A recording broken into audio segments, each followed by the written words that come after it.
Welcome and thank you for attending today's session. This is the second in our new analytics webinar series. The topic for today's session is how operators secure the integrity of video analytics data. So let's start by introducing ourselves. Today with me is Brett Sappington. He's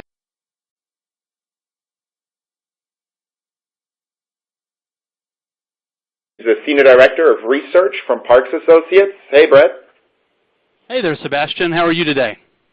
Thank you. Very well. My name is Sebastian Braun, and I'm the Director of Product Management for our analytics product here at Verimatrix. So before we get started, let's talk about a couple of housekeeping items. We encourage our audience to ask questions at any time during our webinar, and we'll try to answer them during our Q&A session at the end. To do so, you should see a Q&A widget located on the left of your presentation window that you can type your questions into. Please also make sure to check out the resources related on the topic today on the resource widget.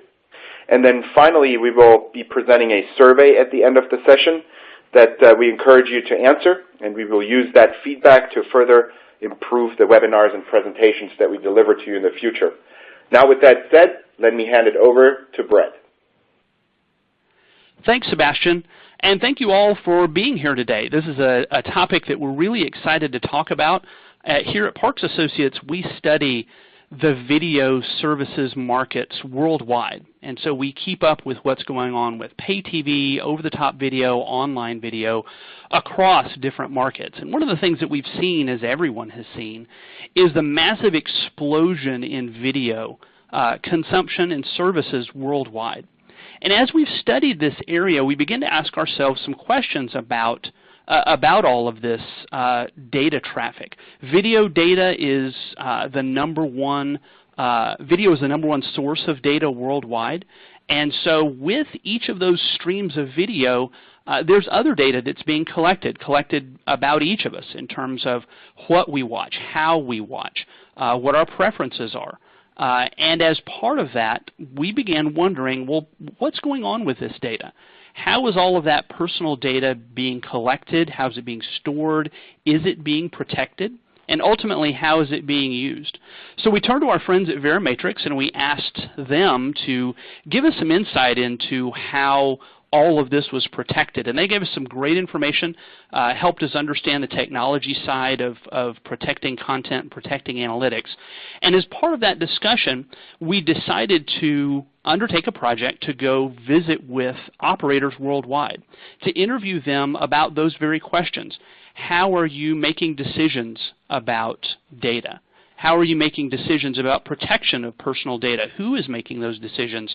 And ultimately, how is the market, how are threats, how is regulation changing in all of that?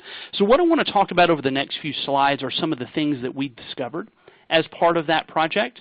We'll talk about that, we'll talk about those uses, and then go back and visit with Verimatrix and ask them some questions about what they see. So as we spoke with operators, one of the things that we learned right away was that most operators believe that they are in a new era of risk when it comes to video. They grew up in an era of managed networks and managed devices. And now that they're living in a world of unmanaged networks and unmanaged devices, the security issues are different. The risks are different. And so as part of that, we asked them, well, what's really causing all of the areas of risk and what are you worried about? So they walked us through a number of those things. The first item is one that I mentioned earlier, the huge volume of data that's out there. So for every person watching, every moment that you're watching video, that data is being collected about you and about your session. So it's a massive volume of data. And that data is stored for each different operator out there. So there are different little reservoirs of data about each of us that's out there in the cloud. And because there's so much of that, those are all potential targets for hackers to go and find that data and to be able to get access to that data. Another thing is we're reaching out and finding data on and watching data on a variety of different devices. And it's an amazing diversity of devices that are out there. For delivery of content to a computer, that's fairly straightforward. It's delivered through a browser. For tablets and smartphones, if it's iOS, that's fairly secure because it's a fairly stable, uniform environment. When you get into Android, however, that's the opposite. It is very different from device to device, the software, the hardware, particularly as you look across global markets. We visited with one operator in India, and they indicated that in India there are hundreds of different types of smartphones, of Android smartphones, and so operators there have to be prepared to deal with each of those. Each of those represents a potential vulnerability for hackers to be able to get in and get access. Streaming media players, you have Roku, Apple TV, and others, and Chromecast. New players are being introduced all the time. Each of those, as those come into the market, operators and their security, their trusted security advisors have to be ready to deal with each new product as it comes out, and they have to address the specific security issues for each. There are a variety of other devices that are going to continue to emerge, and so that's going to continue to be an issue.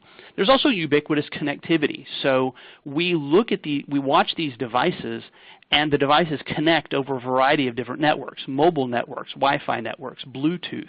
And with each of those connections, there's a transaction that says, are you eligible to go get this? Are you the person you say that you are? So for each of those handoffs, that's a potential weakness. And so having ubiquitous connectivity gives opportunity for hackers to be able to take advantage of that. As we have cloud-based environments, so much of video happens on the back end. And there are a variety of different systems. There's video delivery, there's advertising, there's the user interface, there's recommendations. There's all of those different areas have to be protected. And that goes into how a product is designed. It has to go into monitoring the networks. So all of those back-end systems have to be protected. Multi-vendor environments. So for each of those components, many times they're provided by a different vendor, and it requires integration to tie those together. Well, every point of integration, that's a potential vulnerability, and operators have to be concerned about that. And finally, the evolution of hacking. Hackers don't just stand still. Just like technology evolves in the video space everywhere else, hacking technology continues to evolve. And what many operators have discovered is that there are thousands and thousands of incredibly smart people that are out there in the world trying to poke and prod on all of these systems to be able to find entry points, to find weaknesses, and to take advantage of that. Importantly, it's not just operators that are concerned about security. As we interview and survey consumers, they're also very interested in security and concerned about security. Here, this is a survey that we performed where we asked consumers, how concerned are you about privacy and security on different devices?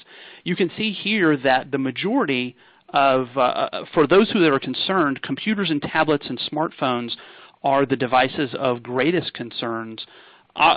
Consumers are less concerned about CE devices, primarily we found because many of them don't even consider CE devices as potential areas for hackers to be able to get access to their data. So they're just not aware. But even then, 25% of consumers in the U.S. market are concerned about the security and privacy of data over connected CE devices. So going back and looking at operators and in our interviews with them, we asked them about how they made decisions and who in their organization made decisions about security. While every operator that we spoke with treated it differently, we did find two primary trends. The first was for security to be put in the hands of the IT department.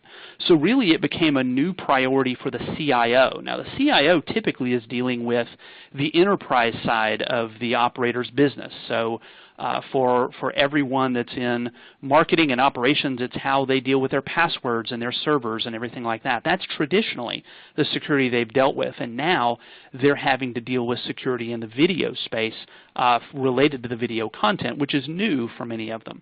The second is for the operator to appoint a new executive level or board level position of the chief security officer or their chief privacy officer. We spoke with several folks who were chief security officers. We found that for chief privacy officer, that is the most common in regions such as Europe, where privacy is a very, very sensitive subject, and so for that reason they opted for a privacy officer rather than a security officer. We spoke with them, and in speaking with them, they indicated that there are a number of new regulations that they have to deal with, and really market by market the regulations are different. So the European Commission is planning in 2016 to adopt the finalized version of the General Data Protection Regulation, which defines how companies can collect and use personal data, and that includes new regulations on getting consent for data collection, the consumer's ability to withdraw that consent and to ask for that data to even be deleted, how data is handled when it's moved from country to country, and even requirements on encoding or of data before transmission or storage, so that if it's ever leaked out or hackers ever get their hands on it, that they wouldn't be able to make heads or tails of that data. Now that's just one region in Europe. If you're a multinational operator, or you're an over-the-top video service that's dealing with a variety of different markets, you have to be aware of regulations in every market and potential liabilities in every market, and you have to be ready to comply with that. The other really important thing that we found was operators were very concerned about the importance of trust. They really saw their relationship with their customer as being a trust-based relationship. And so for each of them, they looked at if hackers ever got that data, would consumers continue to trust them? Or once that trust is broken, would they be quickly willing to leave? And in a day like today where there are so many video options, so much of an emphasis on cord cutting, operators really have to ask some big questions about trust and how important trust is to their organization. We had three big takeaways from this project. First, security is a full-time concern, and operators are really treating it as a full-time concern. They realize that the threats are changing and they have to be ready to change with those threats. It's not something that can be, security is not something that can be relegated to a mid-level manager and forgotten about. It's something that has real consequences, real liabilities, and operators are stepping up to face that issue. A second issue, consumers take privacy very seriously, particularly in markets like Europe and elsewhere where privacy and security is really top of mind. Consumers are very interested in what's going on with their personal data and how it's being taken care of. And so operators are painfully aware of that and of that trust relationship, and they want to make sure that they preserve it. And finally, what is the core business? For each operator, they have to look at security, and as they do, they understand that this is a very complex area. And so for each of them, they have to make a decision: do I try to become a security expert? And it really takes a security expert in today's security world. Do I have an internal group of security experts, or do I turn to experts outside of my organization? And so many of them look at that and they say, my core business is video. I'm not sure I want to be in the security business. And so they're having to make decisions. They make different decisions. Some do decide that they want it in-house, but for many, they're looking outside of their organizations for that security expertise. So those were some of the things that we found in our project as we spoke with operators. Sebastian, let's take a little bit of time and talk about some of the areas of security that you're an expert in to understand what you're seeing in the security arena. Earlier I mentioned some of the risks that operators saw as they were looking at the threats that they perceived. From your perspective, what are some of the specific types of security threats that you see affecting the integrity of video data? Yeah, that's a great question. So first of all, data integrity is really one of the keys or key concerns for the business departments within an operator. So basically translating into the quality how accurate and how consistent the data is, the underlying data sets are that are used to make business decisions on. So one example would be click fraud or ad bot-infected cloned devices that are accessing an OTT service, an operator's OTT service on an unmanaged network, for example, essentially inflate the number of clicks on an advertisement or impressions, inventory essentially that is available within an OTT application. In any case, they lead to the advertiser's budget being consumed faster and in turn reduce the conversion rates. In the end, that translates into a lower valuation of the operator's ad inventory. So it's not in the best interest for the advertiser and the operator. In the legacy managed network content distribution model, these types of threats have a much lower probability. And now as the industry is moving towards a fully connected service offering across unmanaged networks and collecting data and conducting analytics becomes much more important to fine-tune or optimize the subscriber's experience. And in addition now, census-level audience data is really being used as the currency for advertising, first of all, but increasingly also for content business. But we are in a world of unmanaged networks and unmanaged devices. And as I mentioned earlier, video delivery today, you have all of the back-end cloud-based systems that have to work together to be able to get that video to consumers. So looking at those systems and at video analytics, what are some of the main vulnerability points? Yeah, that's exactly right. Now we are much more often on an unmanaged network when consuming content. And first of all, there's the fact that we now have a platform, an additional platform that we didn't have before, with lots and lots of connections from the outside. So anytime you introduce new infrastructure, you essentially increase your attack surface. This didn't exist before. If it existed in a very minor way across a managed network. Today that's different. So the attack surface is much larger. And taking that whole concept a step further, we now are not only collecting and storing data from a single source, but combining data from a wider variety of sources. And we're doing that with much, much larger volumes of data.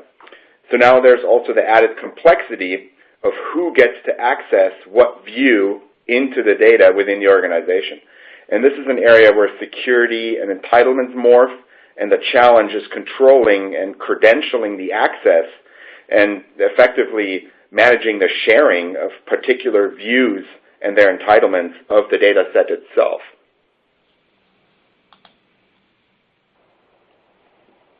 Within the operator organization, what do you see as some of the big internal security threats that operators have to deal with? How do they deal with the whole issue of managing all of that data internally?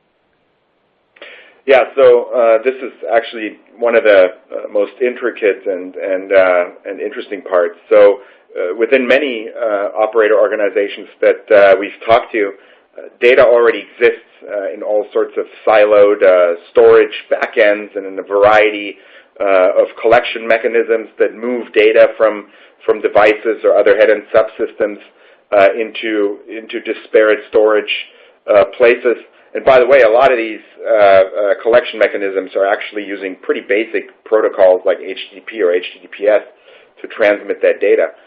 So, for example, if you map that out across the organization on the operations side, which is usually sort of these are the early adopters within the organization in terms of analytics and monitoring, using data to monitor functionality and level of service.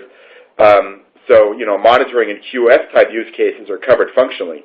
And then when you talk to marketing or product departments, they obviously have different needs and demands from data, but could essentially use the same underlying data set that operations already collects, just with a different view into that data set. And the same is true also for outside parties, consulting service providers or value-add product enhancements that are provided by, for example, multiple outside vendors. So in some cases, the consumer of the data may not be allowed, for example, to access billing information of a subscriber. In other cases, the email address of a subscriber may need to be removed from a data set due to regulatory requirements. And so again, this is where operators can really achieve internal economies of scale with rigorous entitlement management to the same underlying data set that is already being collected today for mainly operational purposes. So ultimately, you're saying that there are different stakeholders with different needs within the organization that the operator has to deal with. So as operators look at that environment and how data has to be used, how do they even get started? If they want to put together a secure system, if they want to start keeping things secure, where do they begin? Yeah, so in most cases, the starting point is really the subscriber and associated regulatory regulations and how the need for and the use of collected data is explained to the subscriber. In other words, there has to be a framework that results in showing the subscriber the value, the incremental value add he or she gets from the use cases that this collected data can power in order to, first of all, secure permission from the subscriber to actually collect behavioral data. For example, a use case may be a recommendation engine, and without actual input data from a subscriber, the operator may not be able to add value without subscriber data in a recommendation engine. All the while having to balance the regulatory requirements with sort of risk management practices. And again, those result in data access controls and managing data entitlements. Okay, Verimatrix, you guys work with operators worldwide. So whenever they come and they talk to you about security, what role do you play, and what's Verimatrix? What's your approach to this whole issue? Yeah, good question. So first of all, traditionally our business is based in conditional access and DRM. So we are already very well versed in delivering video securely to devices from operators' head ends. And we're using some of these same technologies in the reverse order, essentially, to secure the collection of data from client devices like Android, like iOS, or set-top boxes, or web browsers on PCs and laptops. And then we have a core storage system where we harmonize various different data sources, make sure that data is fused and enriched properly, and the integrity of the data remains high. And then finally, we have a layer of that we call access control or entitlement management that then creates views for, as we talked earlier, a particular subset of the organization, be it the marketing department or be it the product or operations departments. Here, for example, is a view into a hybrid environment where we are using our conditional access or DRM technologies to push video securely, either via multicast stream or an OTT service to a hybrid set-top box. And due to the IP return path, we have the capabilities here to collect information such as what channel is the box tuned into, what channel is the user essentially watching at the moment, what are some of the remote control commands that the subscriber is punching in, what areas of the guide are being used, what type of advertising is being viewed, how is that advertising delivered, and then even some basic things like device health, how much memory is being used, how long does it take to tune from one channel to another. And then we use similar technologies, like I said earlier, that we use to securely deliver the video, to securely collect the data on the device and push it back up into the operator's head end. That said, for example, I think an analogy that we often tend to make realizing that we are obviously very good at securing usage, securing data, securing content, and managing the entitlements to all of that is sort of the oil industry value chain analogy here, where we securely drill and transmit data, and then aggregate that securely. We store data in a data lake within either the operator's data center or in the cloud, depending on the operator's preference. And then we open up through our entitlement system views into the data that experts can use to really refine, for example, things like how do I use my advertising inventory, or what content are my subscribers watching, and how should I package content in order to get the most uptake of promotions and so on.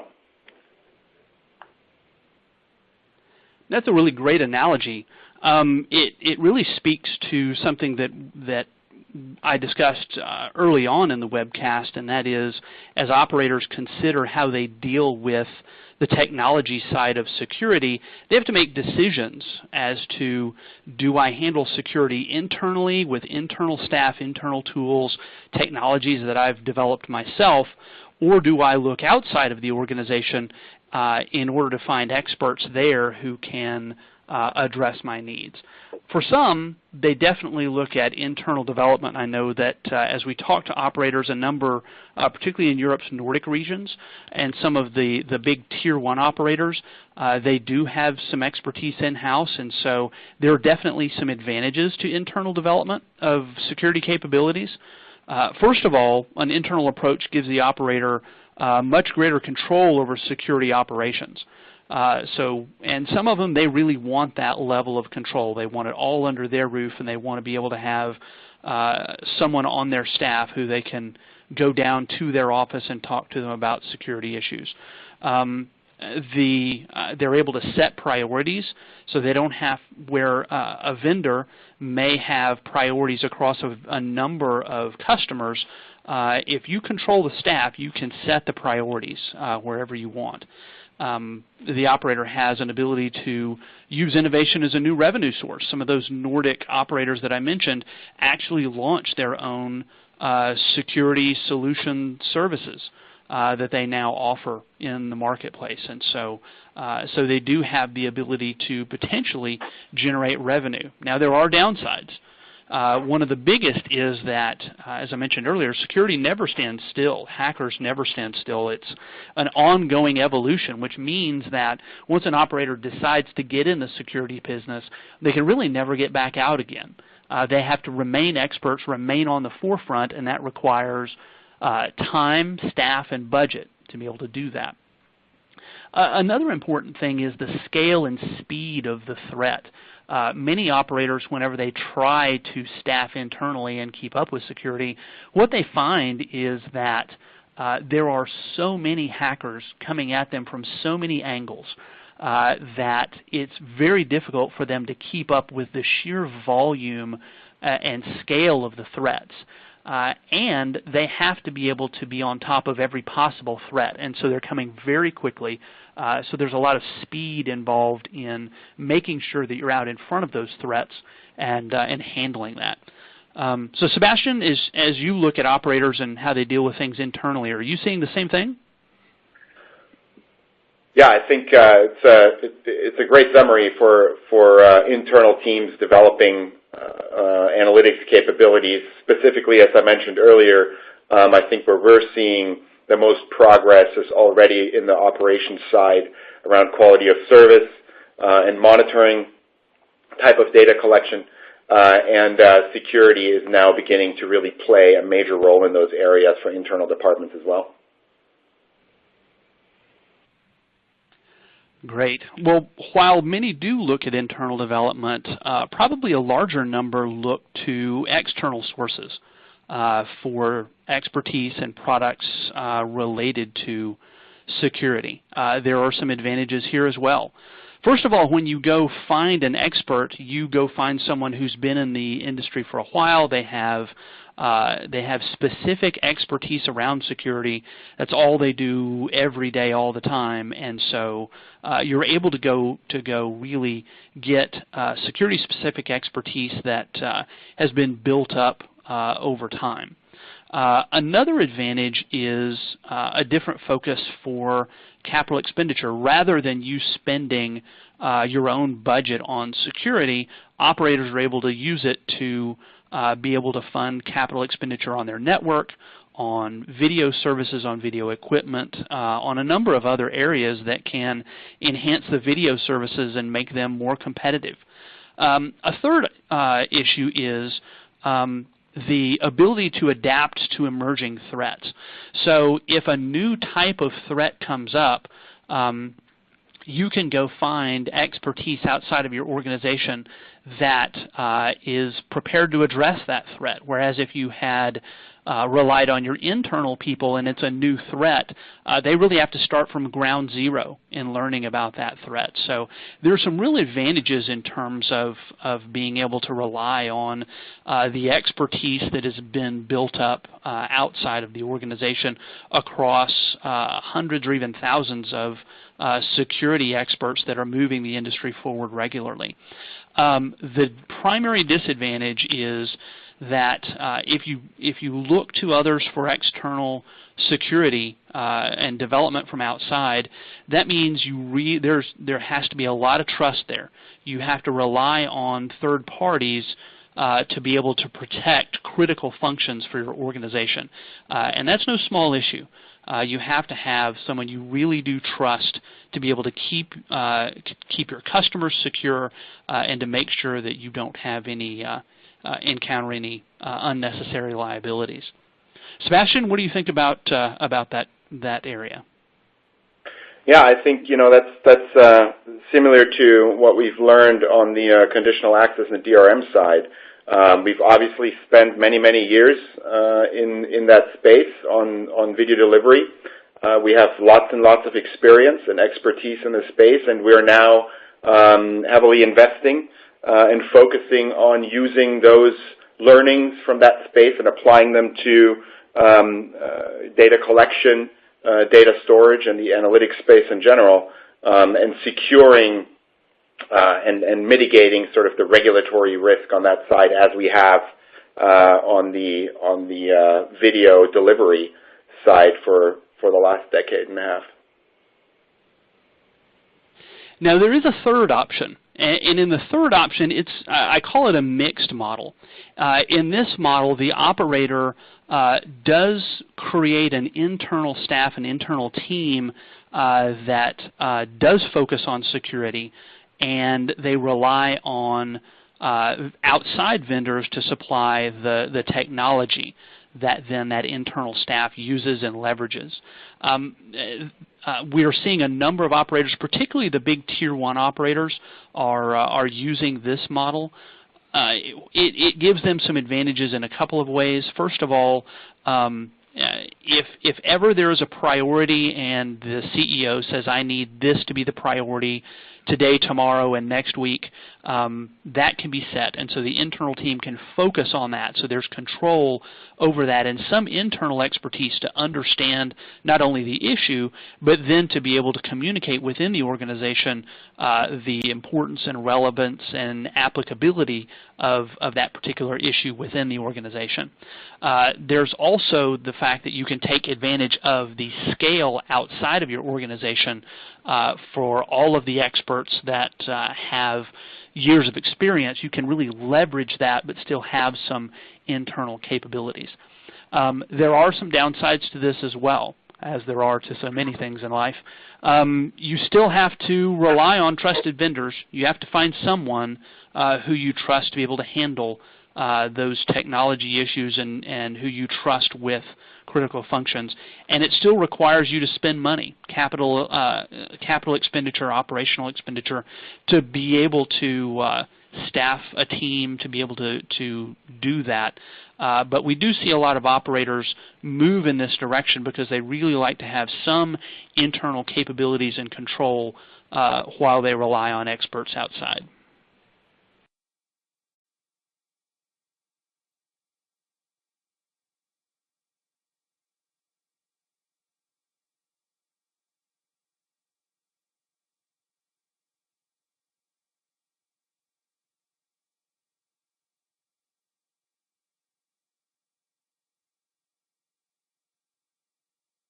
questions in the Q&A widget. So let's see, we already have a few coming in here from the audience. And the first question we have is, do you also manufacture set-top boxes? The answer to that is actually no, we do not manufacture set-top boxes. However, we do produce, or we do publish an analytics library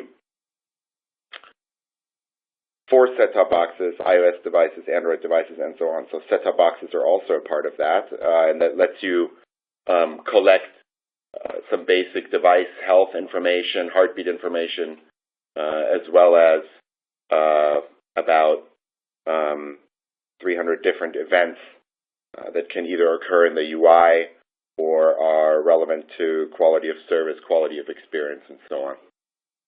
All right, so let's see. Again, you can use the Q&A widget on the left of the presentation window to go ask questions. So here's another question. What are the main things operators need to watch as privacy regulations change? Brett, you want to give that a shot? Sure. As we mentioned earlier in the webcast, in a number of regions of the world, privacy is a really sensitive issue, so much so that they've appointed chief privacy officers to deal with that. And so one of the real challenges that those chief privacy officers have is the regulations are dynamic right now around those privacy policies. And as new issues come up, there's a lot of discussion within governments about how to deal with privacy and the appropriateness of different remedies. A couple of important things that not only from the webcast but from the white paper that we mentioned, there are a number of differences among regions, and so operators have to have some flexibility to be able to deal with that, and they have to have policies that adapt to each region to be able to deal with those issues. I think also that it's going to continue to be an evolving process. They're going to have to continue to dedicate resources to keeping up with what's going on in each market. Though I'm certain that the press will be more than happy to speak about some of the privacy concerns that are out there. Video service providers also, they're going to have to continue to look internally, audit their internal operations to make sure that they're in compliance. So just being aware is one thing, but being compliant is its own set of issues. What are your thoughts? Yeah, I agree. I think one of the things that we have observed with some of our customers that span multiple countries is the difficulty of building up the in-house regulatory expertise, not just for one country, but for example, some of our European customers that span multiple countries have to have that expertise across the countries that they're operating in. So it's not easy, and it's definitely an ever-changing and growing field of concern. But there's also obviously a lot of opportunity out there once data can be collected according to regulatory standards. Let's go to another question here. I think this one is pretty good and follows right on. How much of a barrier are regulatory laws to obtaining data? And are there major differences between the U.S. and the EU? I think that's a good one for you too, Brett. Okay. So in terms of barrier, how much of a barrier are those laws? One of the things that we've seen is that those laws in some cases do prohibit the export or transfer of personal data outside of the nation unless there are certain measures taken, and those measures could be encryption, that could be it could be having the data anonymized, or both. I know that in speaking with one operator out of Israel, they had to wait 6 weeks. They had to get special permission because their data center was in Ireland. And so they had to have special permission and do special things to move data out of Israel to Ireland and then to be able to move it back again just for being able to archive it. So it doesn't prevent data from being transferred, but it does make it more difficult, and operators have to be aware of the regulations. It just underscores that importance. Yeah, very good. Okay, let's see. Here's another good question. What skills will I need to use your analytics platform? Is there an API, or will I need big data expertise? So if you think about our respective platform, we make it relatively easy to integrate into other upstream reporting tools. We do that either via APIs or making schemas available within our database, summarization database, that can be reported against. So I think going into the second part of that question around big data expertise, so from a technology perspective, having to know about the collection of data, the homogenization of data, aggregation, and so on. It's probably less of that, but from a data science perspective, it always helps to think through the questions that your business is asking. So think about ways of overlaying data sets that are collected in the platform. Now, that doesn't necessarily take the technical expertise to do that. We take care of a lot of that, but on the reporting side, it's always valuable to go and work directly with the folks that are running the business within the organization, and structuring the reporting and the visualization according to that. So in that sense, on the technical side, I would say no big data skills needed. On the reporting side, I think an open mind and asking lots of questions about the business and how things may correlate is hugely valuable. Okay, so here's another good one. What is the main type of data your operators are currently collecting that is most useful?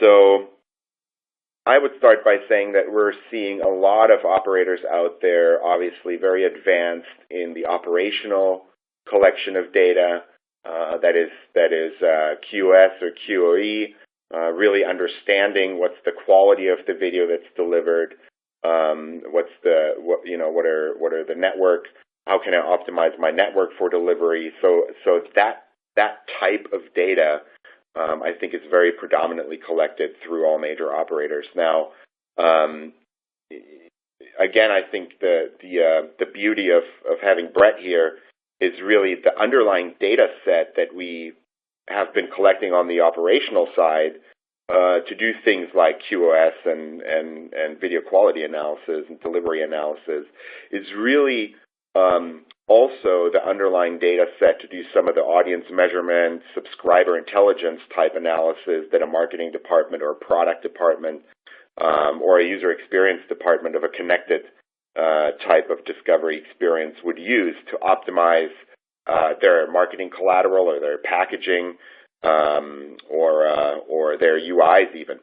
And so really, when it comes to that and addressing that same data set, which is operational by nature, this is, I think, where we see that most folks are still a little bit hesitant in trying to understand, how can I use this data from a marketing perspective? How can I use this data from a product perspective? And do I have any legal restrictions? I think, it sounded like, Brett, that what you found doing your research was kind of along those lines. Do you agree? Yeah, I think that if you boil down what operators care about when it comes to analytics, they care about really two big things. What was the experience and how can I sell more? How can I sell more stuff to my users and have them enjoy the experience? And so in many cases, what we see is them using it, just as you said, looking operationally at quality of service, quality of the experience. Are there areas where we're seeing the customer experience drop off, or we're seeing consumer use stop? Is it in the middle of a video? Is it at the end? What's happening? Is it in the authentication process? Things like that where they can see where there are gotchas in their system. And then the other is, how can I use it to make more money off of the customers that I have? And so that can be everything from examining the data to find out what sells on weekends in VOD versus during the week, or other things like that. So there are a lot of things that can help operators tune their offerings in terms of either pricing, promotion, things like that, and then they can use that to feed back into their marketing teams to understand what works and how to play that in the future. Awesome, thanks. Here's another interesting question. What are the security areas that an operator has to study before launching an OTT service besides data collection? So, I think there is, especially on the OTT side, when we're dealing with a vast variety of different devices, Android, iOS, the web, different platforms that are pre-enabled with different types of DRM in terms of security. It's important to have a good strategy around what technologies do I use to securely deliver video to those platforms, so that in the end I'm compliant with MPAA regulations, for example. And then there's obviously network security. I think, as we said earlier, every time you're introducing new head-end functionality, your attack surface increases. One thing that comes to mind for an OTT service would probably be our multi-DRM solution here at Verimatrix. So it's not only about securely collecting the data or getting information back from consumers' devices, but really it's also around the attack surface of the head end, as well as the regulation around delivering video securely to a vast variety of devices. Let me go through here.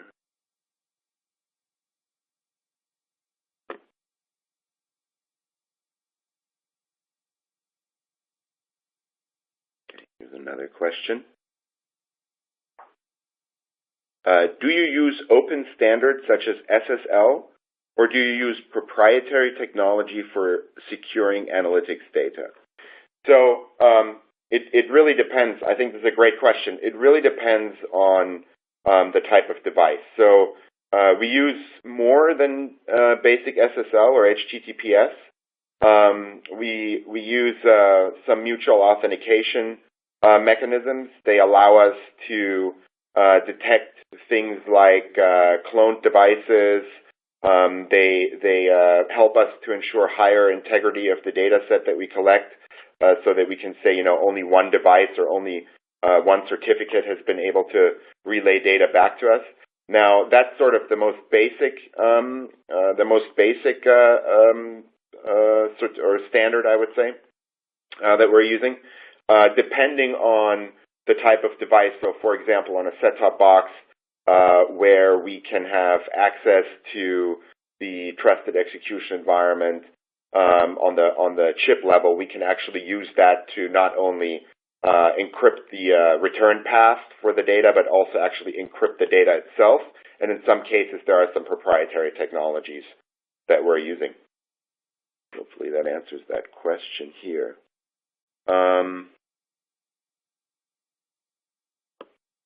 There's another question that I'm not quite sure how this relates or what the meaning is, but it says here, what about DMCA? I believe it is a problem for cable companies today. So DMCA here in the U.S. is the Digital Millennium Copyrights Act. You know, so on the security side for our video delivery solutions, you know, this is really where we are giving operators peace of mind that they're in compliance with DMCA. Now, further downstream, we also have some product solutions outside of analytics that help content owners to find out if content is, you know, pirated, rebroadcast, and so on, and that help a content owner to determine where that rebroadcast content comes from, and then we can help together with the content owner and the operator or the distributor of that content to basically shut down the source and prevent that piracy from occurring any further. So I don't see any new questions here. So thank you very much, everybody, for attending today's webinar. And that'll wrap it up. You'll hear more from us if you have further questions. I believe we get emails when you type these questions into the window here. Also for folks who may share this for on-demand listening in later on with your colleagues, they can also ask questions, and we get email alerts for those. So thank you very much to our audience today, and looking forward to having you on our next webinar.